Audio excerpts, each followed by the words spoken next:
Bonsoir à tous et à toutes. Voilà, on va démarrer un nouveau shiur, un nouveau cours sur la paracha de Chukat. Alors, la paracha de Chukat, elle traite de l'impureté qui a été due au fait du contact avec des morts, et donc cette impureté-là, elle ne peut pas se retirer autrement que par une procédure particulière, un protocole avec une vache rousse. Et c'est ce que nous dit la Torah. C'est marqué, Vaïdaber Hachem el Moshe les morts, Zot Chukat à Torah. Voici la loi irrationnelle de la Torah. Asher Tziva Hachem, qu'a ordonné Hachem les morts en disant. Daber el Ben Israël, parle aux enfants d'Israël, Veikru elecha paradumat mima, Asher en Bamoum. Donc tu vas devoir prendre une paradouma, donc une vache rousse, entièrement rousse, qui n'a pas porté de joug sur elle, qui est entièrement rousse. Datemota Eleazar Cohen, donc on la portera chez Eleazar Cohen, on sortira en dehors du camp, ensuite on l'égorgera, ensuite on va, la brûler, récupérer ses cendres, qu'on va mélanger avec des bois de hysope et de fil écarlate. Et ensuite, la personne qui l'aura brûlé va être impure, et donc elle va devoir se laver ses vêtements et se purifier en se trempant dans un mikvé, dans un bain rituel. Ensuite, on va devoir rassembler ses cendres et asperger la personne qui est impure, et au troisième et au septième jour de son impureté, de façon à ce qu'il se purifie. Et la personne, évidemment, qui l'asperge, elle devient pure jusqu'au soir, et la personne qui est rendue pure devient pure au bout du septième jour. Et ça s'appelle un chok, c'est irrationnel. Ouais, c'est ce que dit Shlomo Amener. Il a dit, j'ai essayé d'étudier toute la Torah, j'ai compris toutes les mitzvot, et j'ai donné une raison logique à chaque mitzvah, à chaque ordre positif, mais cette mitzvah me dépasse. Comment quelqu'un qui est pur et qui va rendre pur l'impur, il va devoir devenir impur alors que celui qui était impur devient pur. Et cette incohérence, il a dit, la Torah est loin de moi, et donc il a pensé que, il n'a pas dit cette mitzvah m'échappe, il a dit cette mitzvah, la Torah qui compose toutes les mitzvot dont la paradouma est loin de moi. C'est-à-dire qu'il y a une partie irrationnelle dans la Torah qui s'appelle le chok, la loi irrationnelle. La Torah est composée de lois rationnelles, qui sont logiques, socialement logiques, leur à l'océan, à l'autre, etc., ou à soi-même, psychologiquement acceptables. Et là, il y a des mitzvot qui nous dépassent. Et le symbole de l'irrationalité des mitzvot, c'est cette vache rousse. Et c'est ce que Rachid explique, Zot Rukat à Torah, parce qu'en fait, c'est marqué Zot Rukat à Torah. Voici la loi irrationnelle de la Torah. Voici la loi irrationnelle par excellence de la Torah. Mais en fait, Zot Rukat à Torah, il fallait dire voici la loi irrationnelle de la vache rousse, de l'impureté qu'on contracte lorsqu'on touche un mort. Et là, on nous dit la Torah. C'est bizarre. En fait, c'est pour nous expliquer que dans un chok, il y a quelque chose de bien particulier.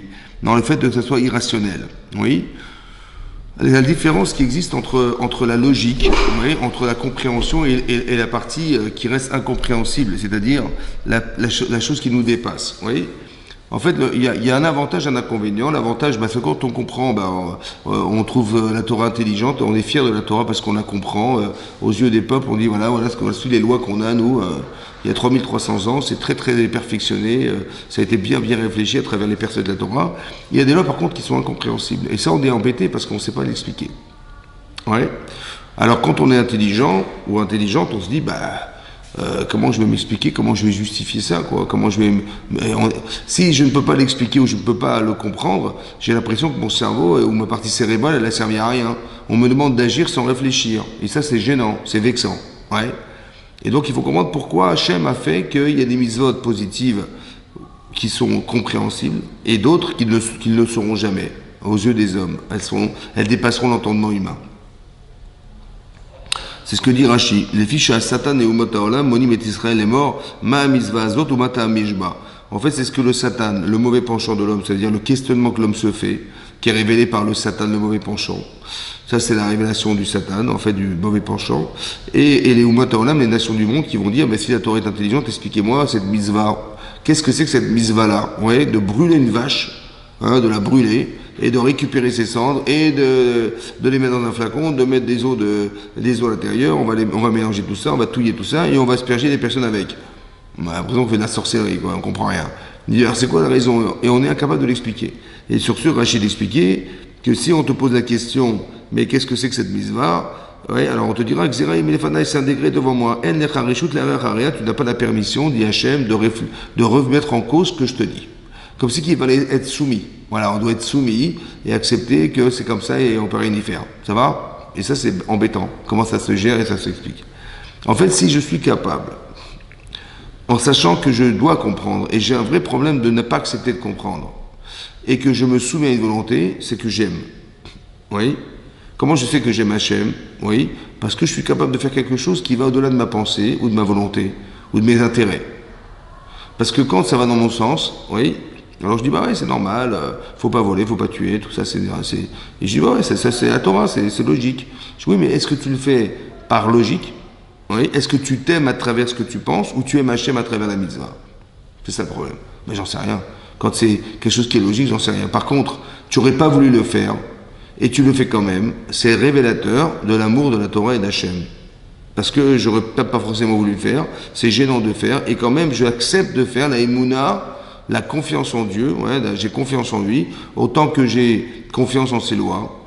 Alors la confiance que je lui donne, c'est de dire, même si j'ai pas compris, ma logique, elle va se confondre à la volonté d'Hachem. Vous avez compris? C'est ça. Donc c'est ça qu'on essaie de comprendre ici, c'est qu'est-ce que fait le rapport au chok, quel rapport on a avec l'irrationalité des mitzvot. L'irrationalité, c'est ça, c'est de démontrer qu'au-delà de ce que je pense, Hachem existe. Et je n'ai pas la prétention de croire que j'ai forcément compris.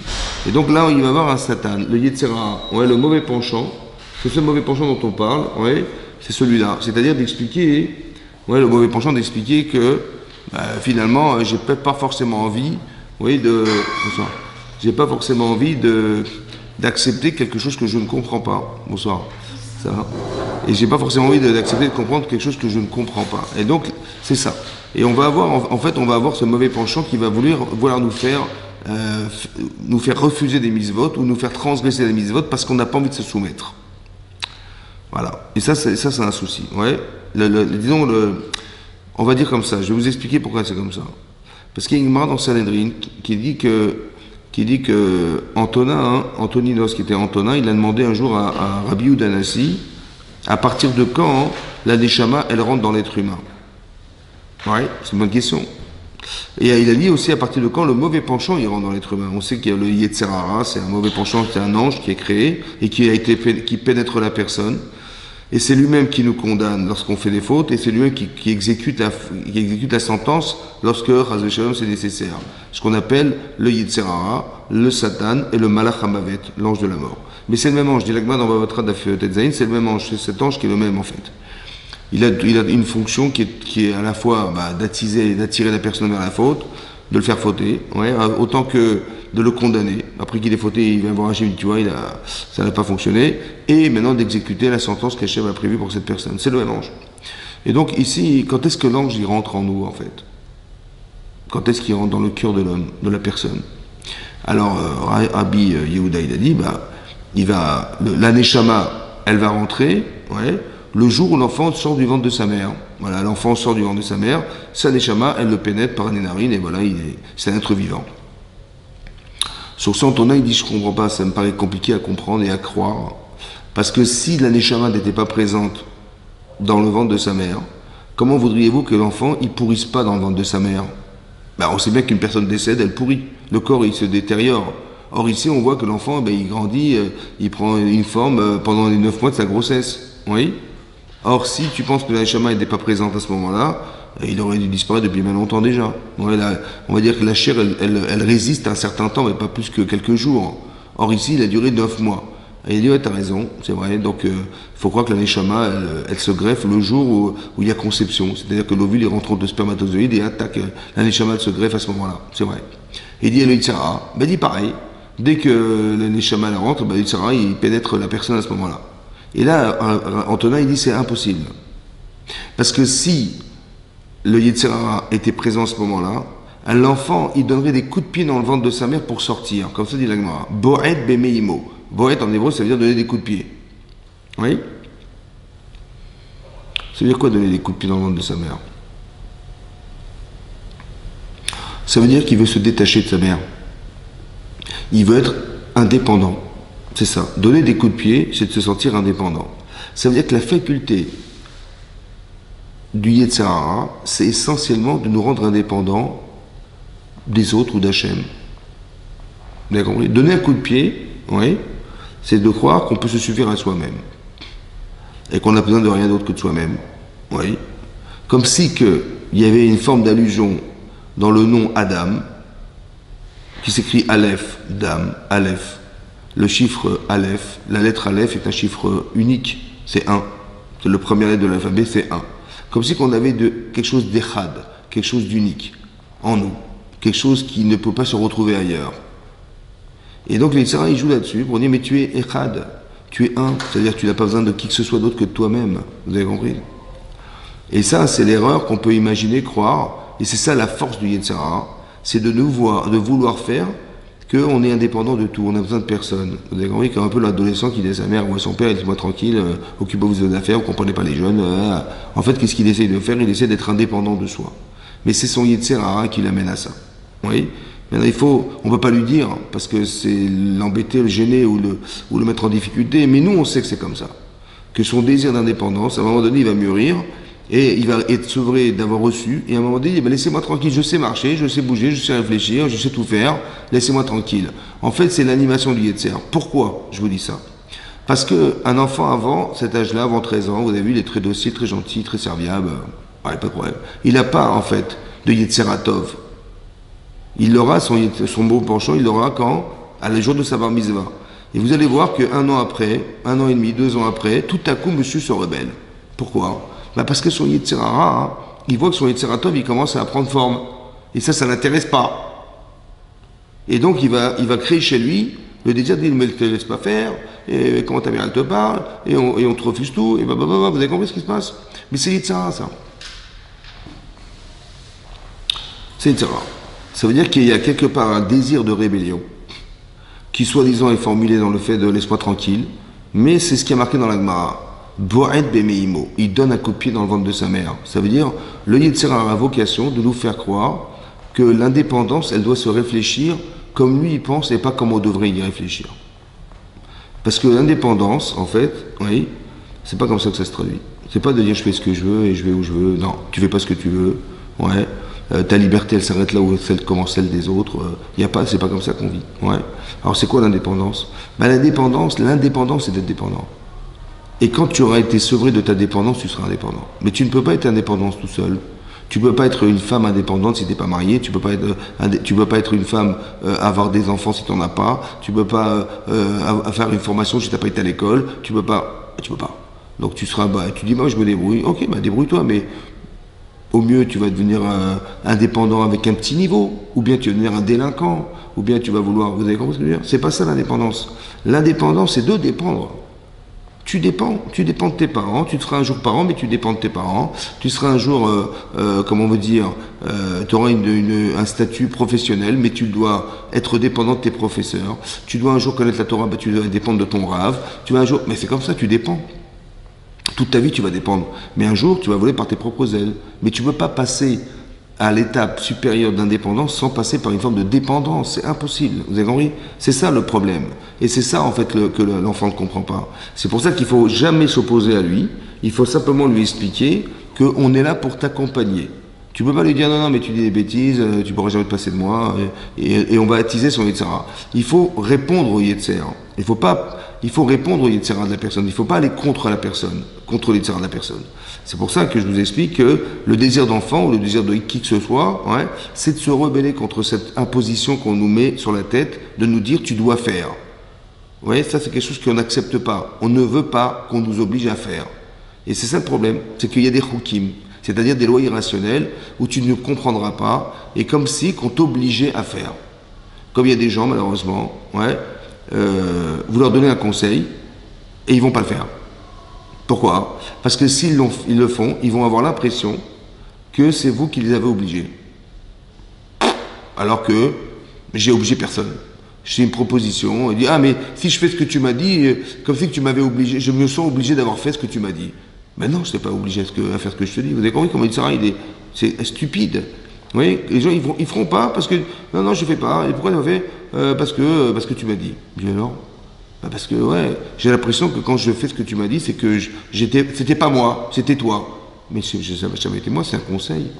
Tu peux appliquer ce que je t'ai dit, parce que c'était logique, parce que c'était le bon sens. J'avais un problème, je ne sais pas quoi faire, tu m'as dit quoi faire, mais j'ai dit merci, je vais faire ce que tu m'as dit. Mais le problème, c'est qu'on croit qu'on est dépendant parce qu'on va exécuter ce que les gens nous ont dit. Ce qui est stupide, vous avez compris? Ça veut dire que vous avez compris que si c'est stupide, c'est qu'il y a une serre derrière. Toi qui es extérieur, tu dis mais qu'est-ce que tu racontes? Mais lui, il a l'impression que c'est ça qu'il doit faire. Vous avez compris? De refuser de faire. Parce que tu ne m'imposes rien du tout. C'est pas. Vous avez compris? Voilà. C'est ça. Ici, on apprend une chose importante, c'est comment on va gérer des chukim, des lois irrationnelles. Oui? Ça veut dire que le fait d'accepter de faire au-delà de ce que je comprends, c'est d'accepter Hachem dans l'infini qu'il représente, et pas dans la limite que je lui donne. Ça veut dire, si vous faites des mitzvot parce que vous les comprenez, moi je pense que c'est la chose la plus compliquée à faire. Parce que je ne sais même pas si quand je fais une mitzvah que je comprends, par exemple on me dit il faut faire l'hospitalité.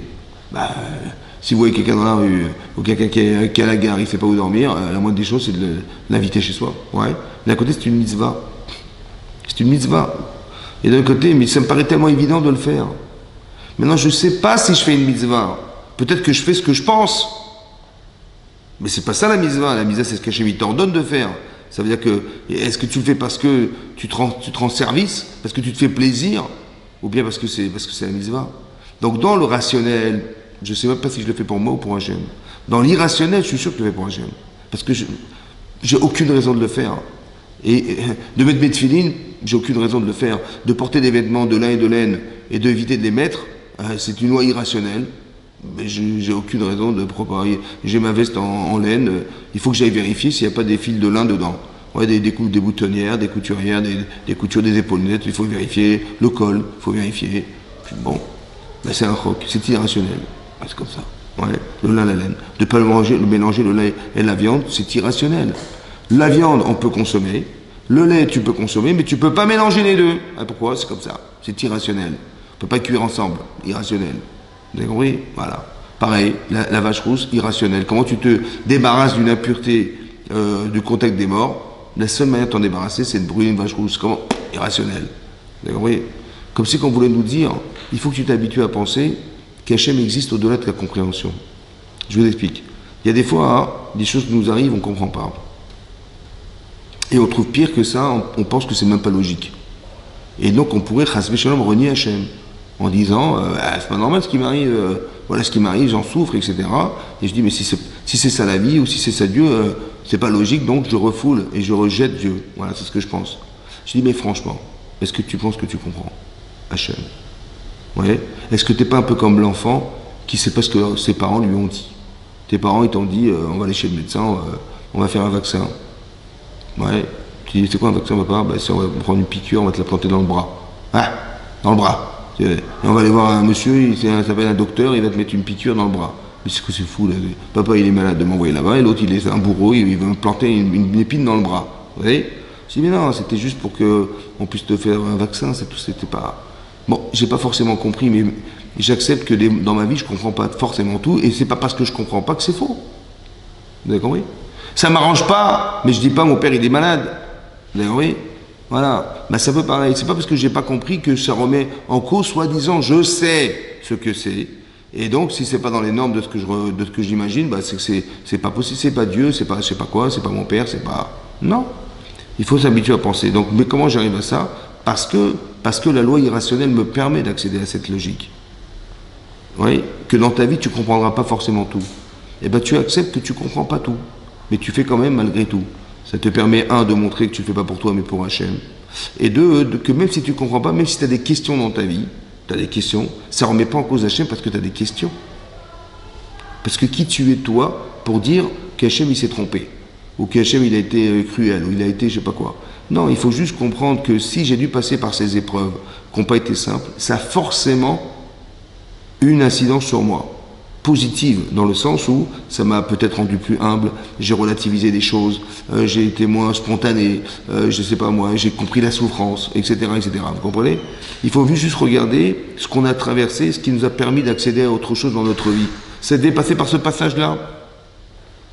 Et nous, on a cru c'était contre soi, ouais, parce qu'on voit, on voit la façade des événements et pas essayer de comprendre qu'est-ce que ça a pu engendrer chez moi. Vous avez compris?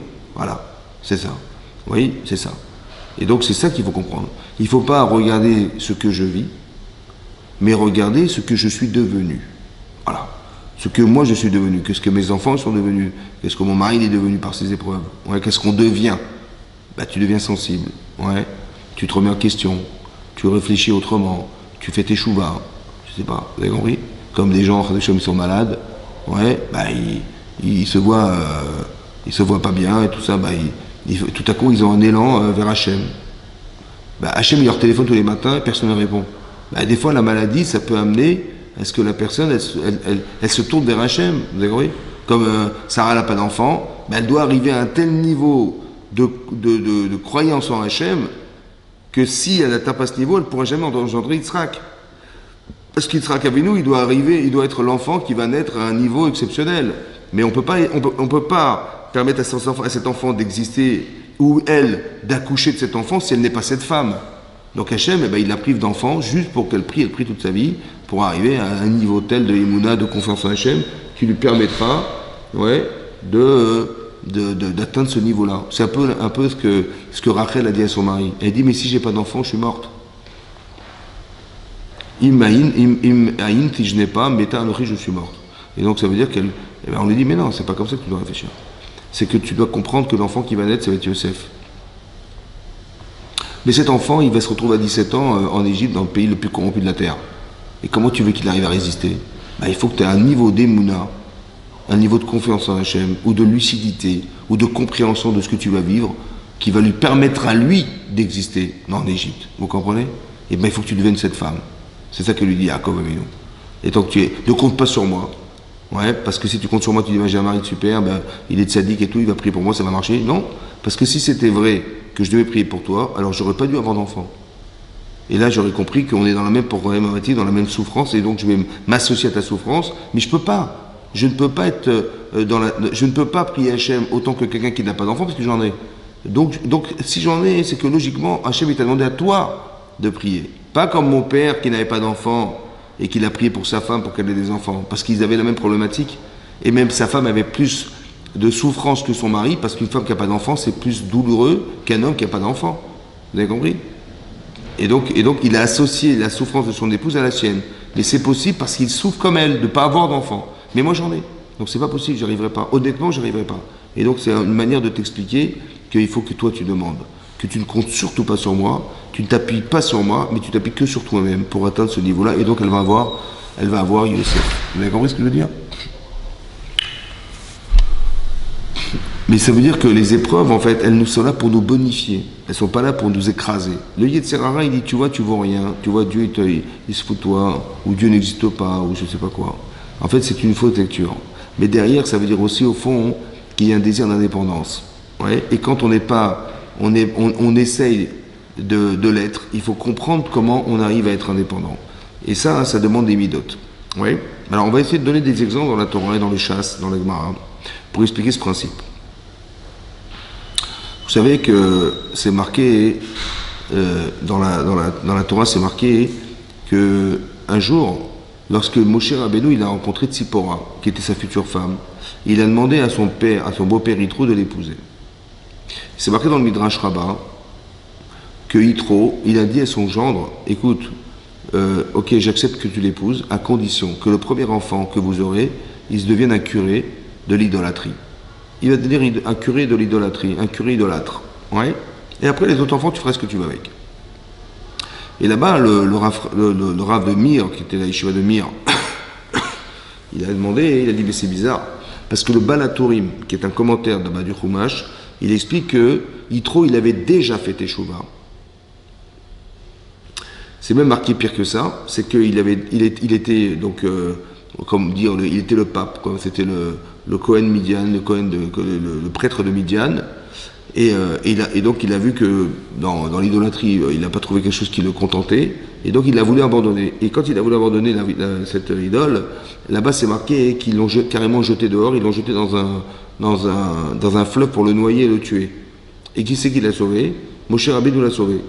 Et donc il a renié l'idolâtrie, d'accord? Et bizarrement, il demande à son futur gendre, il dit, mais attention, le premier enfant que vous aurez, je veux qu'il soit idolâtre. Et comment tu renies l'idolâtrie et tu demandes à ton gendre de faire que ton enfant il soit idolâtre, le premier enfant né? Et il va accepter Moshe Rabbeinu, et d'abord il explique le Balatorim, qu'il a accepté parce qu'il a pensé que finalement il arrive à le convaincre plus tard que c'était pas ce qu'il fallait faire. D'accord? Mais comment Yitro, il a demandé une chose pareille? C'est ça qu'il faut comprendre. Alors le Rav, il explique, il dit comme ça. La démarche intellectuelle de Yitro, c'est quoi? Ben, Yitro, c'est un philosophe, c'est un penseur. Il a découvert tout seul Hachem, par élimination. C'est connu, hein, comme ça c'est marqué dans Paris Yitro. Il a pratiqué toutes les idolâtries du monde entier, jusqu'à ce qu'il a compris que Hachem, c'est lui, en fait, le Dieu de ce monde. À travers deux événements qui l'ont révolutionné. L'ouverture de la mer Rouge et la guerre contre Amalek. Bizarrement, ces deux événements-là, ils l'ont complètement bouleversé. Pourquoi? Parce qu'en fait, il ne cherchait pas à savoir qui est-ce qui avait des forces dans ce monde. Il essayait de savoir quelle était la tour de contrôle du monde, c'est-à-dire qui c'est qui est derrière tout ce que vous voyez, au-dessus de tout. Et il a vu que quand on a fait la guerre contre Amalek, oui, Moshe Rabbeinu, il a été capable d'arrêter le soleil. Le soleil qui éclaire toute la terre. Mais le soleil, c'est aussi la capacité qu'on a de calculer le temps par le soleil. Et on sait que le mazal, le destin, dépend du temps. Et là-bas, il pensait, Yitro, comme Amalek, que rien n'existe au-dessus du mazal. C'est-à-dire que tu peux faire ce que tu veux, tu montes, tu descends, tout ce que tu dois vivre et subir, tu le subiras coûte que coûte. Vous comprenez? Tu as eu de la chance, c'était normal, Vénus face à Mars, machin. Tu as raté, ne t'inquiète pas, c'était prévu. La mer Rouge, ça s'ouvre, c'est normal. Vous avez compris? Tout est expliqué dans les cieux. Et donc il dit, bah, tout est normal, mais au-dessus du ciel, il n'y a rien. Donc tout ce que tu vis et tu subis, mais ça a été prévu. Comme ça, il pense Yitro, et commence à penser Amalek. Or, Yitro, il vient de voir qu'on arrête le soleil. Ça veut dire la terre d'arrêter de tourner, quoi. Et donc, la chance qu'ils avaient, Amalek, de faire la guerre, qui était prévue à une certaine heure, comme ils l'avaient calculé, elle ne pourra pas se faire. Mais qui c'est qui est au-dessus du soleil? Qui c'est qui est au-dessus du destin? Rien. Et là, on voit qu'on fait appel à Hachem, et il arrête la terre. Et là, le soleil s'arrête il se concentre sur une certaine heure.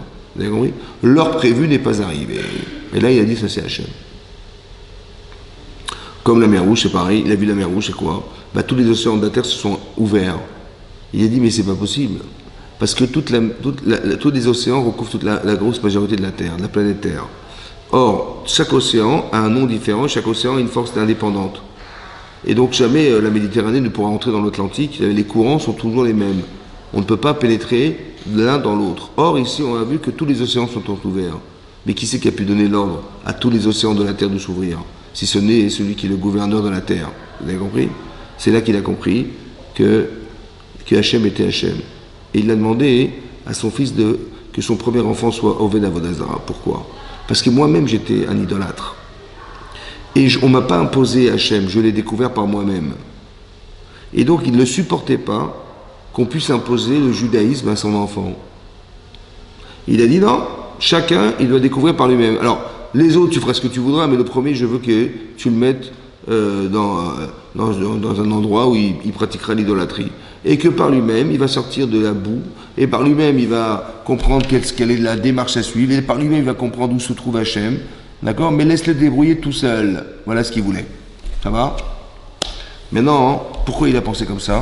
Parce que Yitro, il pensait inconsciemment qu'on ne peut pas supporter la loi.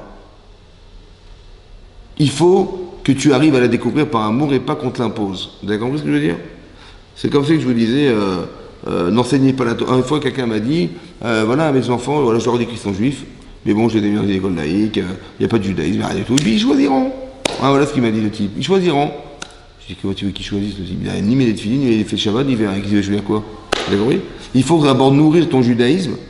Pourquoi? Parce que même si tu l'obliges, comme si tu dis à tes enfants, écoutez, moi, mes enfants, j'ai pris mon fils. Je l'ai sorti du GAN là, et je l'ai mis au CP. Et quand j'ai vu qu'il pleurait, j'ai dit, c'est tombé, je récupère mon fils. Bon, je dis pourquoi? Parce qu'il pleure, je ne peux pas laisser comme ça. Bon, quand il aura 18 ans, il aura envie d'aller à l'école, il n'y a pas de problème, il rentrera. Mais tant qu'il n'a pas décidé, je ne le mets pas. Alors ça ne se fait pas, il pleure le pauvre. Je dis, mais non, tu l'obliges. Tu l'obliges, pas grave, il va s'adapter, en sachant que de toute façon, il faut passer par. Ça fait partie d'une étape de sa vie, c'est comme ça. Ouais. On oblige parce qu'on sait bien que c'est ce qu'il faut qu'il passe, qu'il traverse et qu'il apprenne, c'est comme ça. Ouais.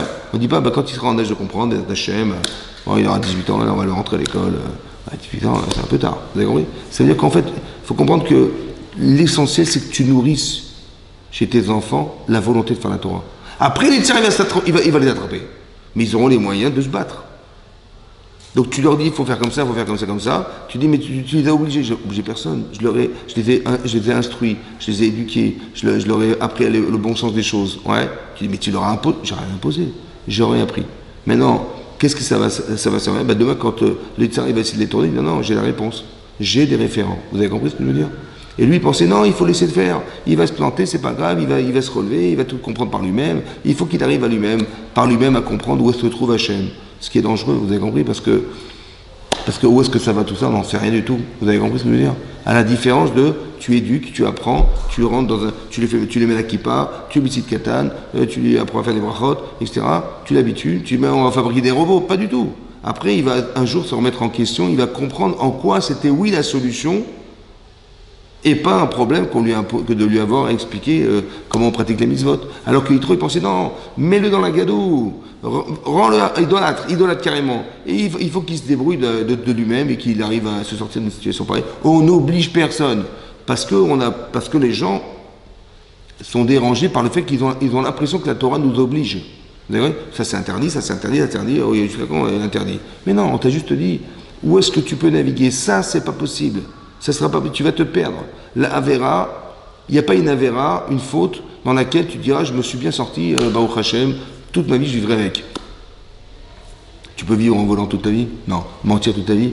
Tromper les gens toute ta vie? Non. Tu dis, mais pourtant, sur le champ, j'ai escroqué des gens, mais j'ai gagné beaucoup d'argent. J'ai compris. Mais c'est toujours sur le court terme, jamais sur du long terme. Tu peux pas vivre comme ça. La Torah dit, c'est assourd, ça veut dire que sur le long terme, ça ne marchera pas. Tu dis pourtant, mais oui, sur le court terme, bien sûr. Mais c'est ça la Vera. La Vera, c'est qu'on est contenté sur le court terme. T'as menti. Bah t'es contente, t'es contente, t'as menti, t'as fait croire aux gens que c'était comme ça. Bah moi, t'es soulagé. J'ai compris, mais sur le court terme. Et tu vas mentir toute ta vie, tu vas mentir. Tu comprends? Donc c'est ça la Vera. C'est de comprendre.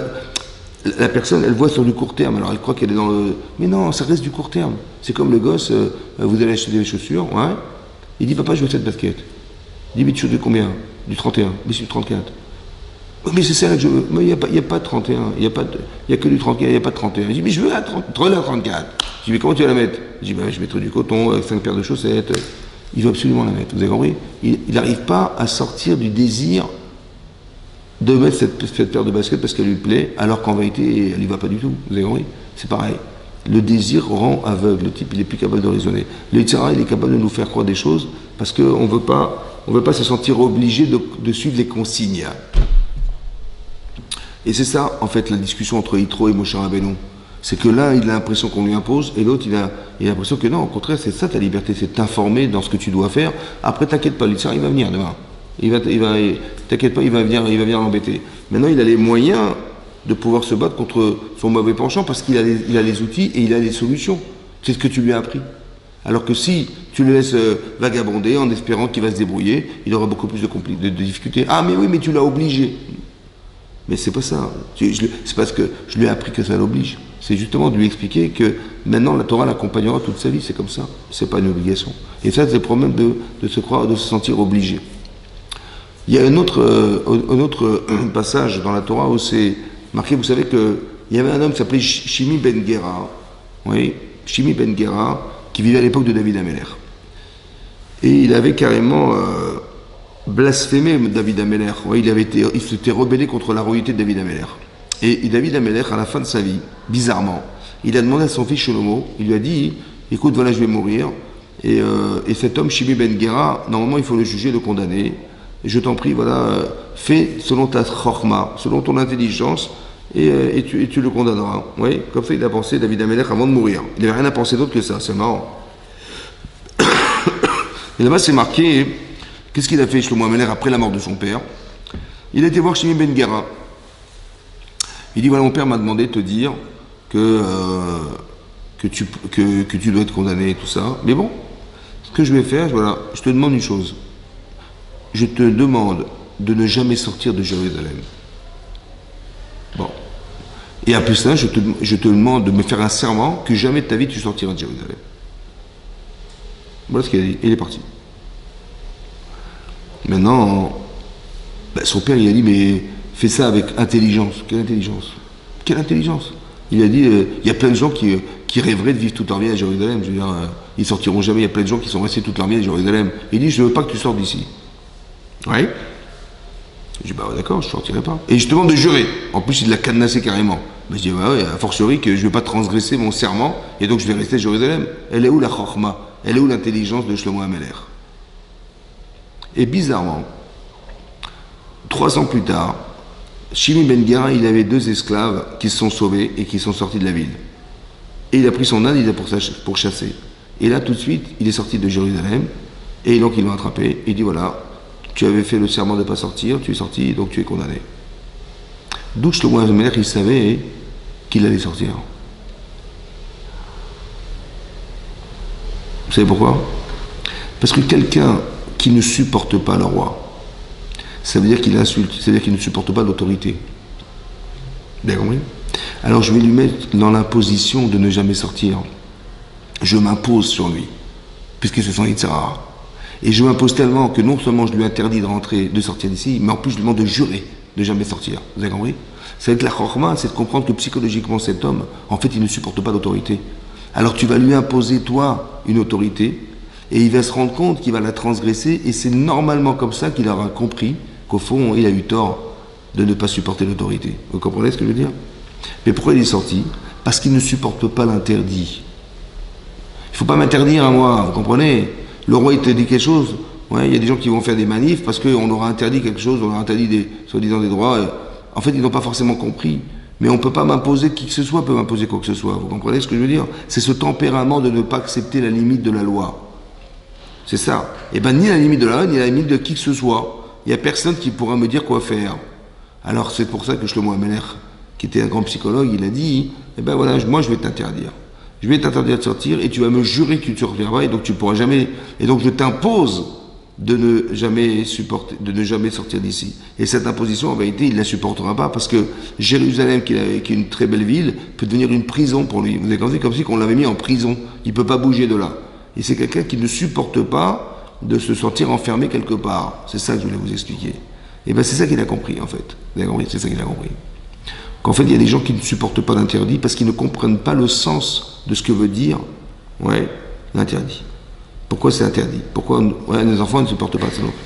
Autant c'est marqué, vous savez, il y a une barre dans Nazir, Dafkav Gimel, la Gemara dit là-bas, hein. Il y a un verset dans la Torah, c'est marqué Ki Yesharim Darkei Hashem. Les chemins de Dieu sont droits. Ouais. Tzadikim Yel Chubam, les tzadikim ils se déplacent dans ces chemins droits. Ou Poshim, les fauteurs Ikashelubam. Ils trébuchent dans les chemins qui sont droits. Ouais. Maintenant, le Rav Dessler, il pose la question, il dit, mais je comprends pas. Si le chemin, il est droit, bah, il est droit. Si vous vous dites, elle est où la poste? Bah, elle est où le bâtiment jaune, là-bas, tout droit, c'est là. Comment quelqu'un, il peut trébucher dans un chemin droit? C'est impossible. Le chemin, il est droit. Tu ne peux pas tomber, tu ne peux pas trébucher, il est droit. Ouais. Comment tu peux t'écarter à droite ou à gauche? C'est impossible. On t'a dit qu'il est droit. En fait, le chemin, il est droit. Oui. Qu'est-ce qui n'est pas droit?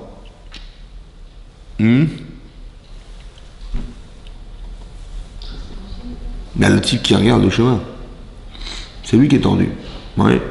Ça veut dire que la différence entre le tzaddik et le pochéa, le tzaddik et la personne qui faute, en fait, c'est sa vision des choses. Il a une vision fausse, en fait. Comme on avait dit une fois, on peut voir la même image, oui, mais chacun selon l'interprétation qu'il va lui donner. Vous avez compris?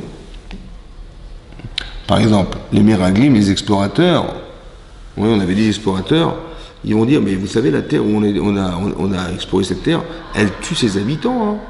Il n'y avait que des types qui enterraient des morts toute la journée. Voilà ce qu'ils ont dit. Hachem dit, mais je ne comprends pas. Au lieu de dire, grâce à Dieu, on n'a pas été dérangé, on a pu explorer la terre d'Israël sans avoir été dérangé pendant 40 jours, personne ne nous a dérangé. Ils ont enterré des morts. Occupés qu'ils étaient d'enterrer des morts.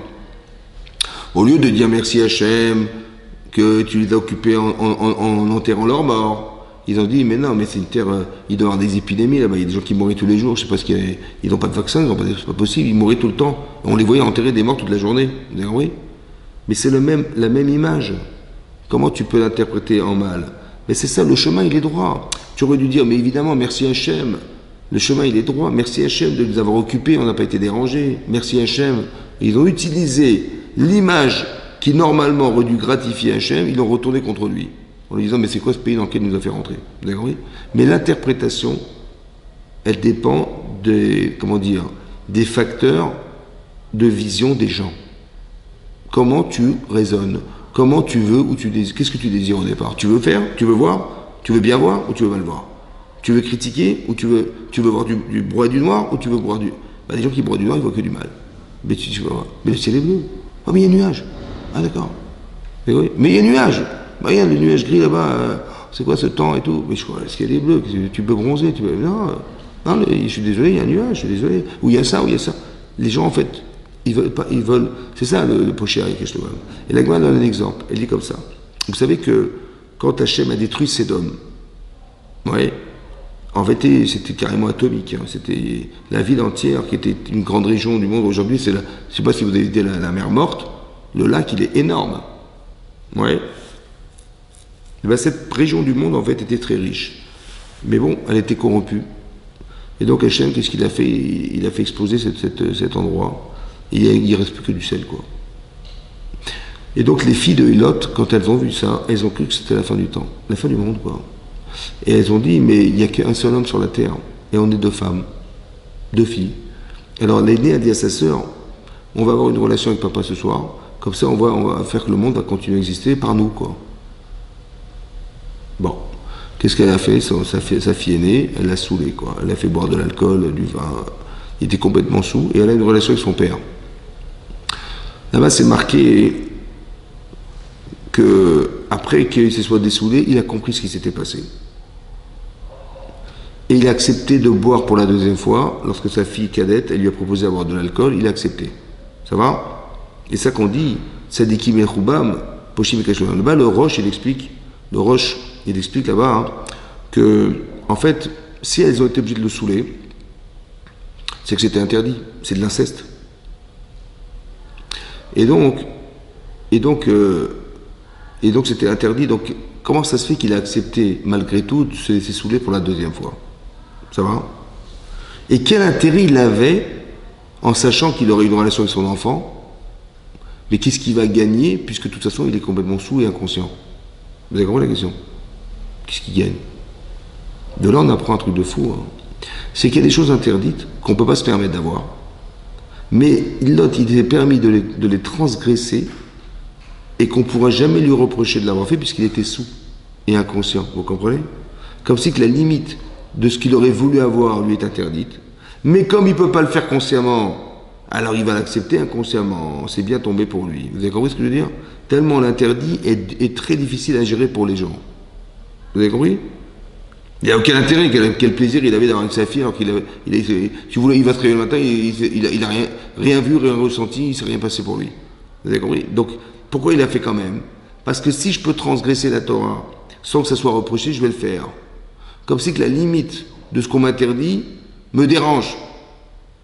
Et donc, je me suis permis de casser la barrière, ouais, en sachant que de toute façon, on ne me reproche rien parce que j'étais saoul. Vous avez compris ce que je veux dire? Tellement c'est tordu. C'est ça. Poshim, Kashtoubam. Le chemin, il est droit, mais qu'est-ce que tu rentres là-dedans? Ouais. Mais il dit, mais si je peux faire comme ça, peut-être ça serait.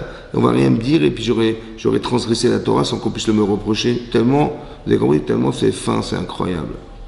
Comme une dans Sanhedrin qui dit là-bas, hein, que si quelqu'un, il a des mœurs un peu légères avec les femmes, ouais, des femmes mariées, des fois il trompe sa femme, il trompe des femmes mariées.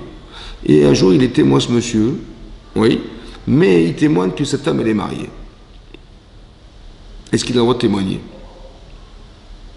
La Gemara elle dit oui, bien sûr, parce que de toute façon, il se l'interdit. S'il y a encore, nous on ne sait pas, est-ce qu'elle est mariée ou pas? Il peut dire non, elle n'est pas mariée, comme ça il va pouvoir aller avec elle.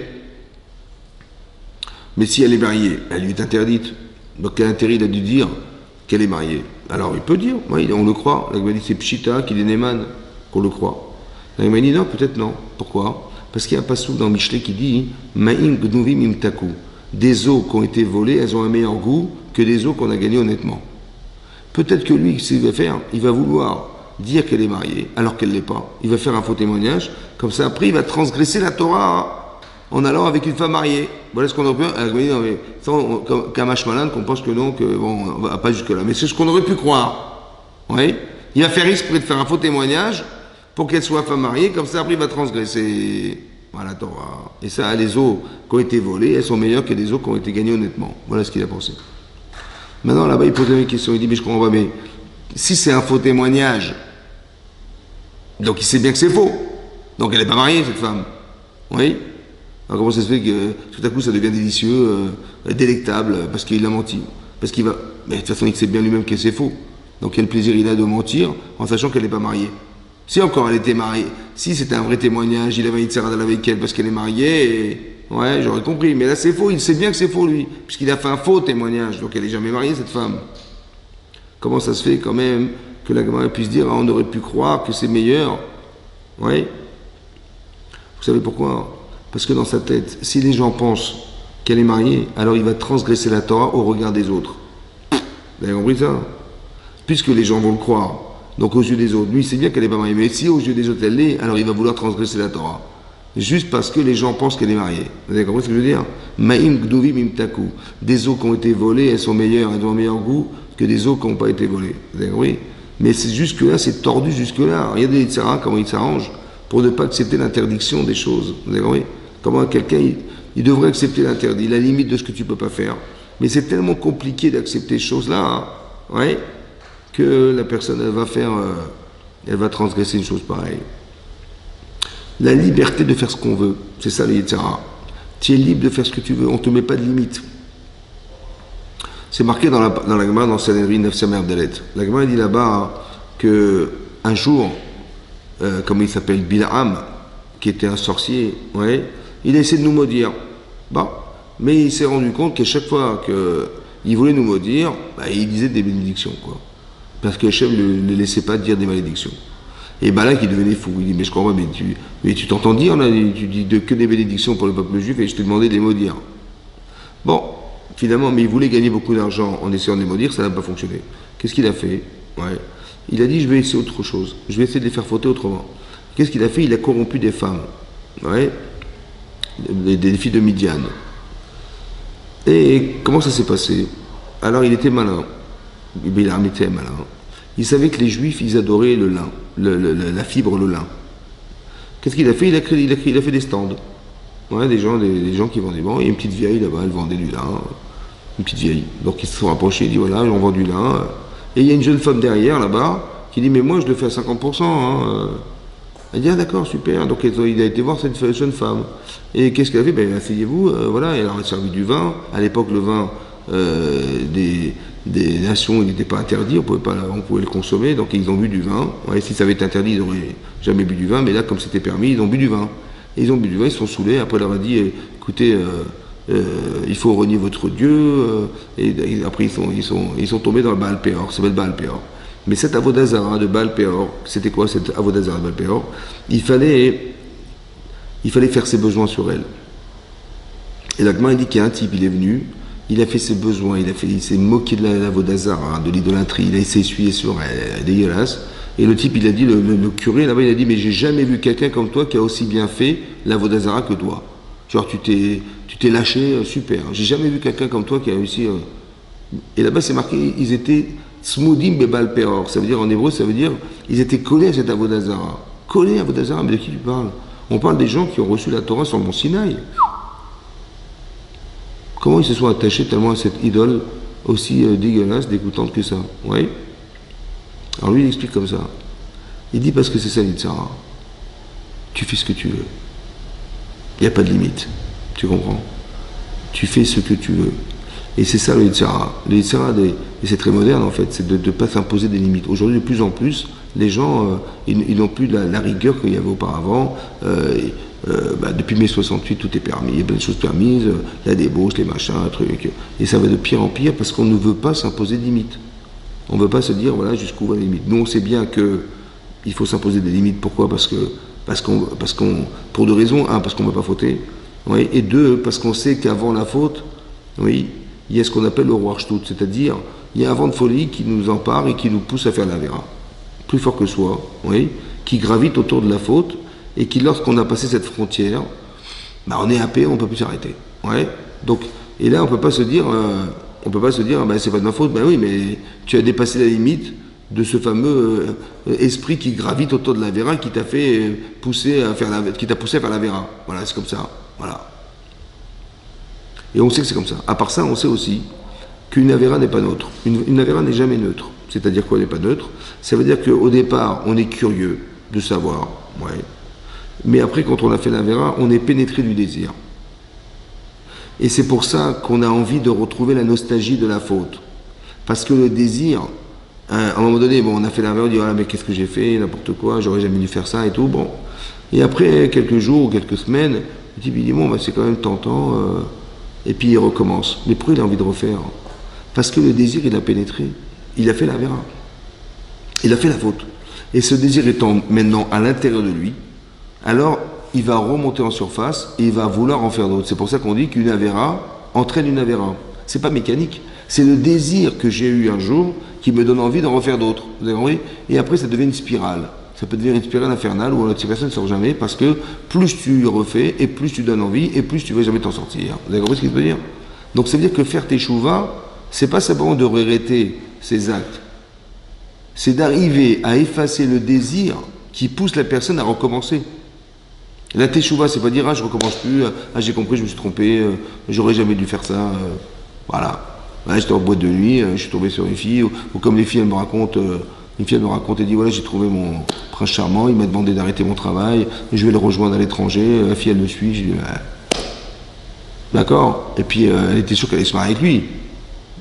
Il lui a demandé de faire ce sacrifice, ça y est, c'est l'homme de sa vie. Et madame elle tombe enceinte. Et qu'est-ce qu'il lui dit, monsieur? Il dit, mais il faut l'enlever, cet enfant. Je veux pas d'enfant, moi, je veux pas me marier avec toi, pas pour tout de suite. Et finalement, il veut jamais se marier, lui, vous avez compris? Il a profité d'elle, en fait, vous avez compris ce qui se passe? Pour ça que je dis toujours, ne rentrez pas là-dedans. Parce que le type, il attend que ça, de coucher avec elle, et après, basta, il s'en fout. Ouais. Mais tant qu'elle se refuse, ah, là, il est embêté, vous avez compris? Mais dès qu'elle est rentrée dans le jeu, c'est fini. Je dis, mais pourquoi t'es rentré là-dedans? Je dis, mais j'étais sûr qu'il était honnête, j'étais sûr qu'on allait se marier, on allait avoir des enfants. Je dis, ben voilà, on va se marier, bon, ben c'est pas grave, si on les a avant, c'est pas grave. Hein? Et puis voilà ce qui s'est passé, le type s'en foutait complètement, c'était juste pour aller avec elle, et pas plus que ça, quoi. Vous avez compris? Donc, il y a un jeu de dupes dans l'histoire. Et il ne faut pas rentrer dans ce jeu-là, parce que c'est après la fille elle tombe enceinte, après elle a un enfant, elle ne le voulait pas comme ça, et puis lui, il a complètement abandonné, il s'est sauvé, voilà ce qui se passe. Voilà. Et tout ça parce qu'on est rentré dans un engrenage. En pensant que c'était légitime, il était honnête, c'était l'homme de ma vie, je suis amoureuse de lui, machin. Ouais, mais tu sais pas sur qui tu tombes, il faut faire attention. Ouais. Il faut connaître les personnes avant de s'engager.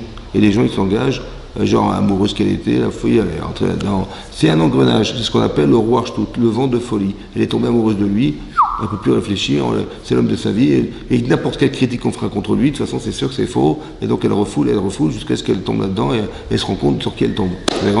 Mais tu dois t'interdire. C'est pas pour toi seulement, c'est aussi pour que tu tombes pas dans ce genre de situation. Et après, même si tu fais Navera, combien c'est difficile de faire tes chouvas et de retirer ce désir? C'est compliqué. Pourquoi tu rentres là-dedans? Ouais. Donc c'est ça. La Torah dit ne rentre pas là-dedans. Ne rentre pas là-dedans. Mais toi, ta liberté, elle s'arrête là où commence la Avera. Mais pourquoi? Parce que la Avera n'a pas d'avenir. Dites-moi une seule Avera, une seule faute dans laquelle tu peux dire ouais, je ne m'aimais pas dur toute ma vie. Ça n'existe pas. Ouais. À un moment donné, on sature. C'est comme un type, je me souviens à la radio, j'avais entendu, un type, il avait tué une femme. Bon, et il y a eu une enquête, il a été interrogé, hein, ils ont rien compris, ils ont rien trouvé. Bon, ils l'ont innocenté. 30 ans plus tard, il a été au commissariat, il a dit, écoutez, cette femme, je l'avais tuée.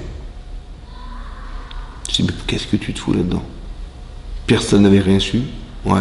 Et toi, tu serais resté un homme honnête toute ta vie, et personne n'aurait su que tu avais tué cette femme, pourquoi tu l'étais? Il dit, j'en pouvais plus. Je pouvais pas mentir toute ma vie, j'en pouvais plus. Et donc à la fin, j'étais obligé d'avouer, quoi, parce que j'en avais marre de faire croire. De faire croire que j'étais innocent alors que je l'étais pas. Ouais. Et donc, à la fin, à un moment donné, il y a une forme de saturation. Vous avez compris? Tu veux essayer de faire croire, mais tu pourras jamais faire croire toute ta vie, c'est pas possible. Tu peux pas avoir le sourire toute ta vie alors qu'il a tué cette femme, il peut pas faire croire aux gens qu'il est bien épanoui, il est heureux, alors qu'en fait il est malheureux à l'intérieur de lui. Il est rongé par ce remords. Ouais, d'avoir rendu une femme, d'avoir tué cette femme, de rendu ses enfants, comment dire, orphelins, d'avoir un mari qui a perdu sa femme. Vous avez compris, c'est une horreur, vous avez compris. Mais lui, il s'est retenu sur lui jusqu'à ce qu'il n'en pouvait plus. Et ça ressort. Vous avez compris? C'est ça. Parce que tu peux pas t'interdire. C'est pas possible de vivre toute ta vie épanouie dans la vera. C'est pas possible. Tu peux pas vivre avec. À un moment donné, tu craques et tu dis, ouais, c'est bon. Et c'est ce qui se passe. Vous avez compris? C'est pour ça qu'il faut accepter le choc. C'est ce que je voulais vous expliquer. C'est-à-dire que dans l'irrationalité, tu vas comprendre que c'est là que tu sais que tu aimes Hachem. Parce que quand tu comprends, ouais, à la limite de ce que tu comprends, bah tu dis ouais, ça paraît logique, mais je ne suis pas encore certain que c'est mitzvah. C'est pour ça qu'ici la paradoma, c'est marqué comme Hachem avait ordonné qu'on fasse. Il faut que tu te sentes ordonné de faire, ouais, mais tu sais que tu adhères à la volonté d'Hachem. Pourquoi c'est comme ça? Parce que quand on était dans le ventre de sa mère, on nous apprend la Torah. Et on sait que le cheminement qu'on doit suivre, c'est celui de la Torah. C'est comme ça. Ouais, parce qu'on est juif, c'est comme ça. Maintenant, quand on sort du ventre de sa mère, on oublie cette Torah. Mais la vérité, c'est celle qu'on nous a enseignée. C'est elle la vérité. Et donc de savoir qu'on va toute sa vie essayer d'apprendre, essayer de coller aux vraies valeurs de la Torah, ouais, c'est de retrouver l'enfant qu'on a oublié d'être. La vérité, c'est quoi? Ben, la véritable personne, c'est qui? La vraie personne. Ben, je la connais pas. Mais sache que la vraie personne, c'est celle qui était embryonnaire. C'est elle, la vraie. Maintenant, toute ta vie, tu vas découvrir la vraie personne au fur et à mesure de ton existence. Qu'est-ce que fait Hachem? Il te fait passer des expériences de vie. Et tu verras que ce qui était à 5 ans n'est pas celle que tu es aujourd'hui. Et celle que tu seras demain ne sera pas non plus celle d'aujourd'hui. Parce que tu vas fleurir. Comme si quand Hachem, il nous fait passer des expériences qui font naître de nous la personne qu'on découvre. Vous avez compris? Si vous vous regardez à 10 ans, ben, je ne me reconnais pas forcément. Vous avez compris? Mais est-ce que tu aurais imaginé il y a 10 ans ce que tu es aujourd'hui? Non plus. Vous avez compris? Comme si que c'est comme une fleur, ouais, une graine qu'on plante, et puis la tige elle monte, et puis après on voit les pétales, on prend le cœur de la fleur. Bah. C'est comme ça. Vous avez compris? On se découvre. Mais la vraie personne au fond c'est qui? Bah, c'est celle d'il y a 10 ans, celle d'il y a 5 ans, celle qui aura dans 3 ans.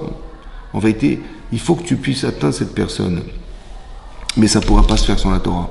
C'est comme ça. C'est pour ça qu'on apprend la Torah dans sa mère, on essaie de la retrouver dans sa vie, de pratiquer la Torah qui nous concerne, oui, parce que c'est très large la Torah, mais on se sent quelque chose, donc autant dans l'obligation, on se sent dans le devoir de faire, autant dans se refuser de faire.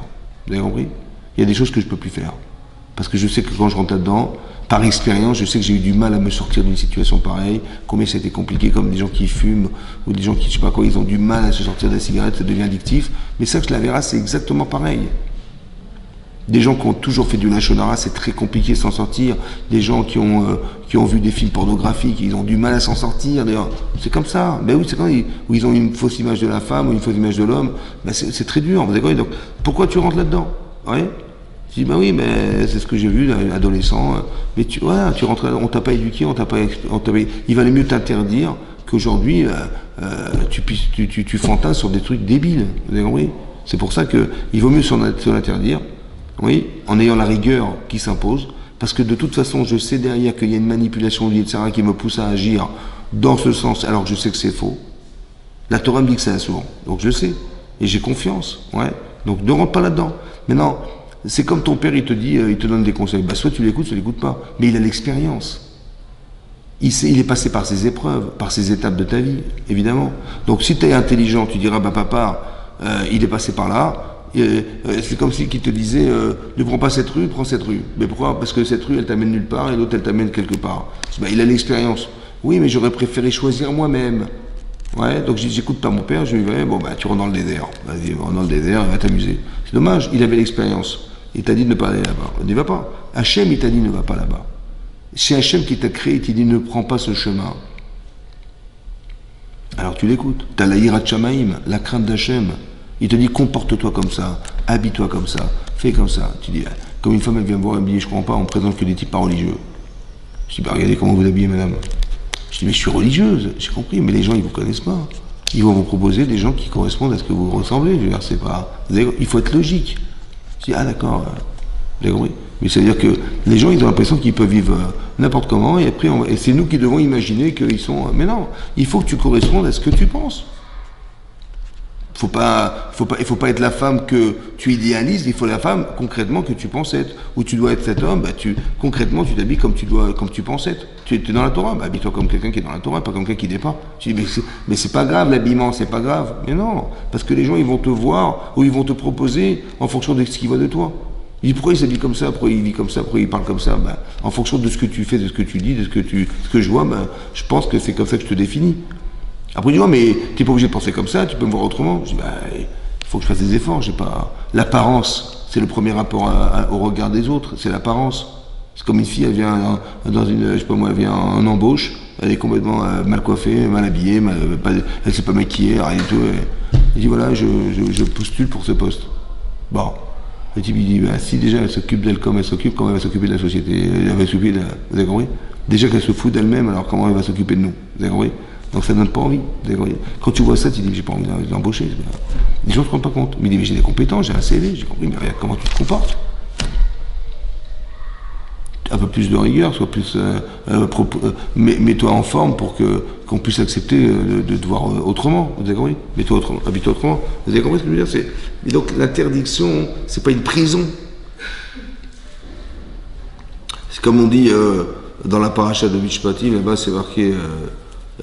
Il y a une flopée d'interdictions, et à la fin on lui dit, tu aimeras ton prochain comme toi-même. Ouais. Je dis, dis-moi, aime ton prochain comme toi-même. Et si j'aime mon prochain comme moi-même, je ne vais ni l'escroquer, ni le voler, ni négliger les pauvres, ni tout ce que. Vous avez compris? Dis-moi ça. Pourquoi tu me dis tout ce qu'il ne faut pas faire? Dis-moi ce qu'il faut faire. Je dis, c'est pourquoi je dis ce qu'il ne faut pas faire? Parce que si tu ne fais pas ça, si tu voles, si tu mens, si tu escroques, si tu renies, si tu machin, c'est que tu n'aimes pas les gens. C'est ça que je voulais te dire. L'interdiction n'est que la limite de ce que tu ne peux pas être. Mais comment tu sais ce que tu dois être? Je sais parce que ça je peux pas l'être et ça non plus. Donc la limite de ce que je peux pas, c'est ce que je dois être. Vous avez compris? Et donc si je t'avais dit aime ton prochain comme toi, tu me dis mais c'est quoi aimer? Si tu escroques, c'est que tu l'aimes pas. Donc tu n'aimerais pas qu'on t'escroque. Alors c'est comme ça que tu vas aimer les gens. Tu vas l'aimer comme tu aurais aimé qu'on t'aime. Toi, t'aurais voulu qu'on t'escroque? Non. Alors qu'est-ce que tu vas faire? Je vais pas escroquer.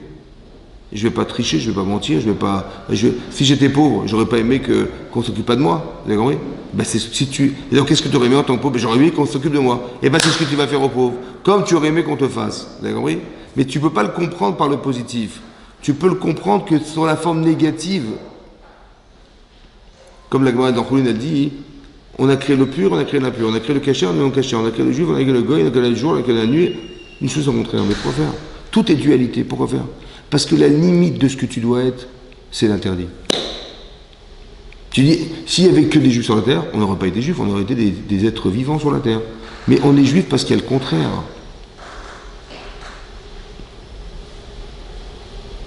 C'est parce qu'il y a du pas cachère qu'il doit y avoir du cachère. Vous avez compris ce que je veux dire? Voilà. Et il y a l'Avera, mais il y a forcément Yetzeratov, Yetzerara, mais c'est normal. Parce que comment tu veux définir Yetzeratov s'il n'y a pas Yetzerara? La limite de ce que tu peux faire, c'est ce que tu dois faire. Maintenant, il faut juste définir ce que tu ne peux pas faire. Et dans cette limite-là, tu sauras ce que tu dois faire. Mais c'est ça la chorma. C'est pour ça que la Torah dit, ne rentre pas là-dedans, ne fais pas ça. Parce que tu dois être un tzaddik, tu dois être une tzadikette.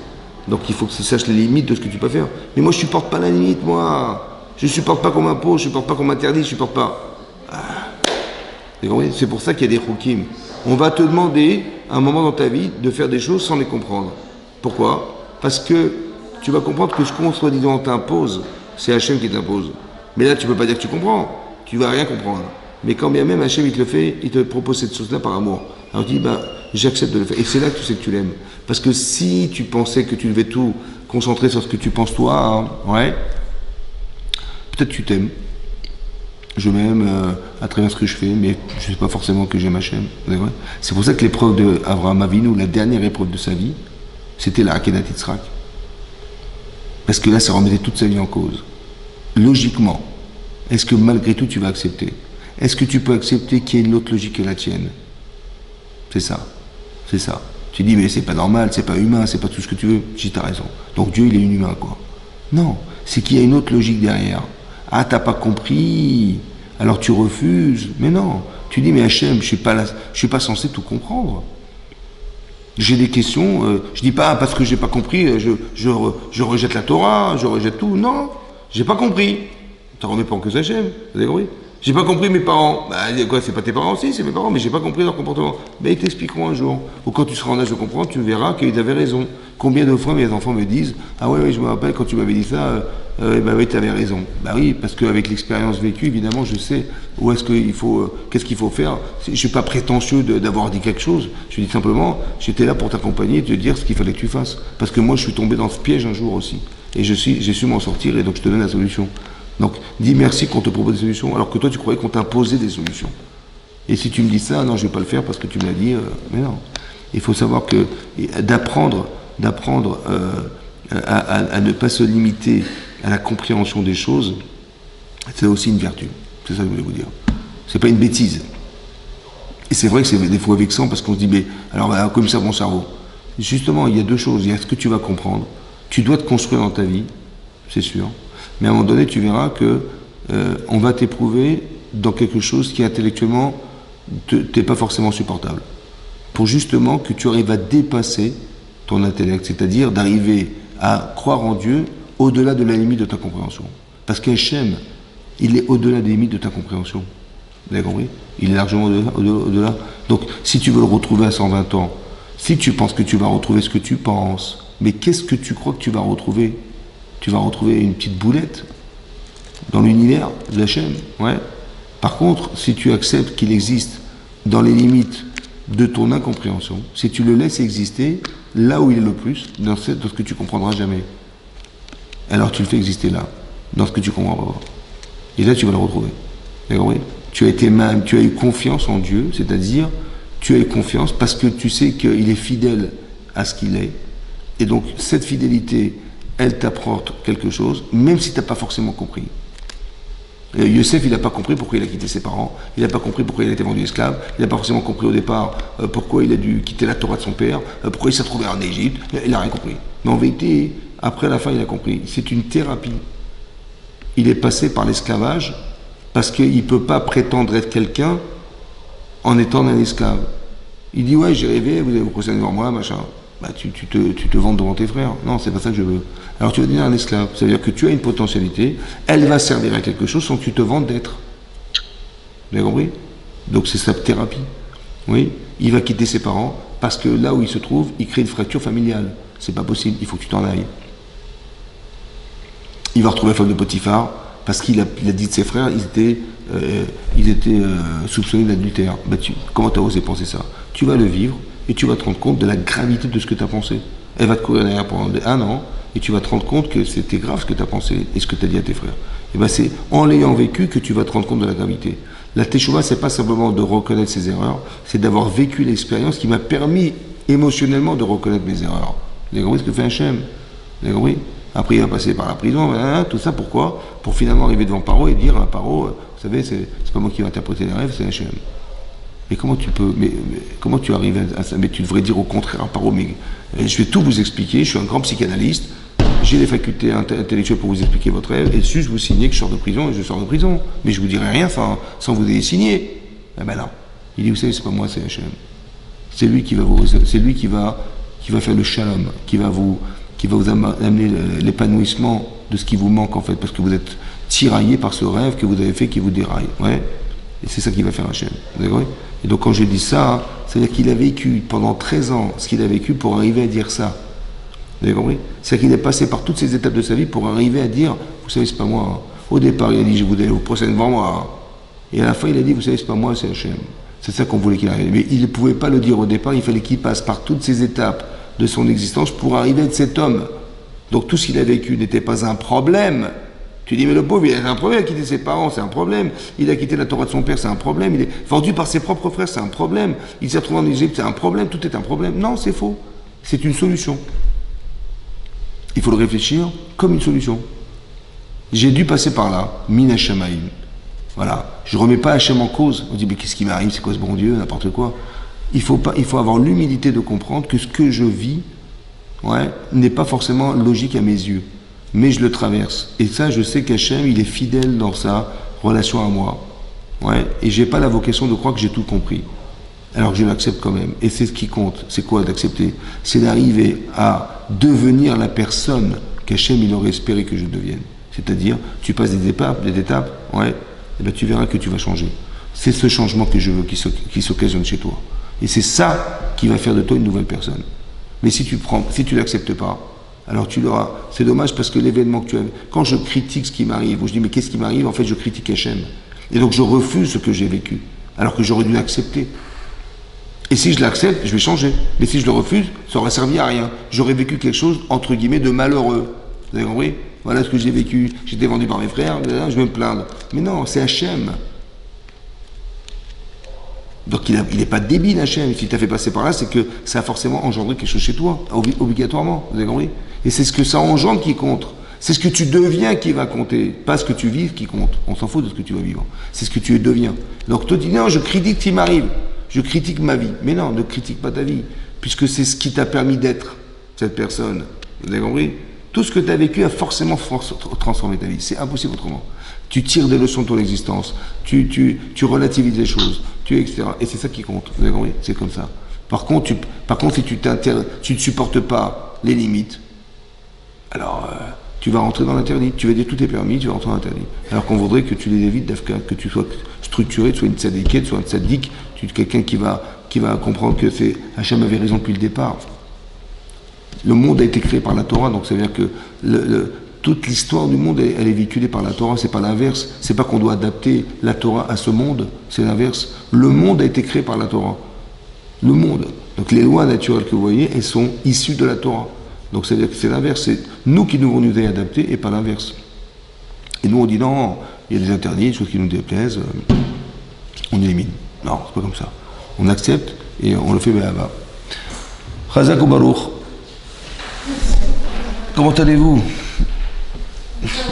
Hein? Vous habitez là?